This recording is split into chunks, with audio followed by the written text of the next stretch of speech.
Dažna tema, kodėl per snaiges aš nieko nematau. O todėl, kad naudojam naktinį pašvietimą.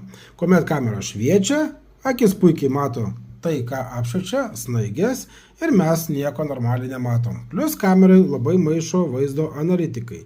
Taip kad jeigu mes turėtume kamerą aukštos klasės su naujos kartos sensorium, kuris yra jautrus šviesai, būtų štai koks rezultatas. Pažiūrim.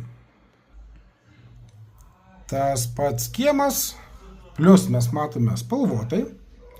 Kieme nėra daug šviesos, o ten toli yra 10 W ledas, kuris šviesos šiek tiek duoda, bet kamera mato ženkliai geriau negu mato žmogaus akis. Čia yra ženkliai tamsiau realiai negu mato kamera. Kamera turi perimetrus, kuriuose stebi įsibrovimus. Jeigu šį plotą įeis žmogus, gausim pranešimą. Jeigu čia praeis žmogus, gausim pranešimą.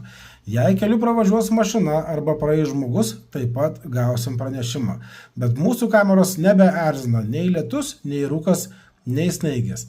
Kodėl čia neieškam, pavyzdžiui, mašinos? Kodėl tik žmogus? Nes čia važinėja vėjos robotas. Kai važinėja vėjos robotas, o jis turi ratą, mums sugeneruos pranešimus, kad mūsų teritorijai važinėja kažkokia transporto priemonė. Mums to žinoti nereikia, dėl to mes čia ieškam tik žmogaus. Dabar galbūt jūs naudojate dujinį katilą. Pažiūrėkim, koks būna rezultatas, jeigu veikia dujinis katilas su kamera, kuri naudoja naktinį pašvietimą.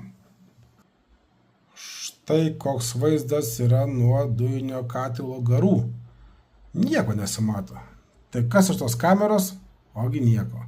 Taip kad naktinis matymas dar ne viskas. Jeigu jūs domintės kamerą tik raiška ir naktinio pašvietimo distancija, darot klaidą. Jeigu klaidų daryti nenorit, pasikalbėkim detaliau.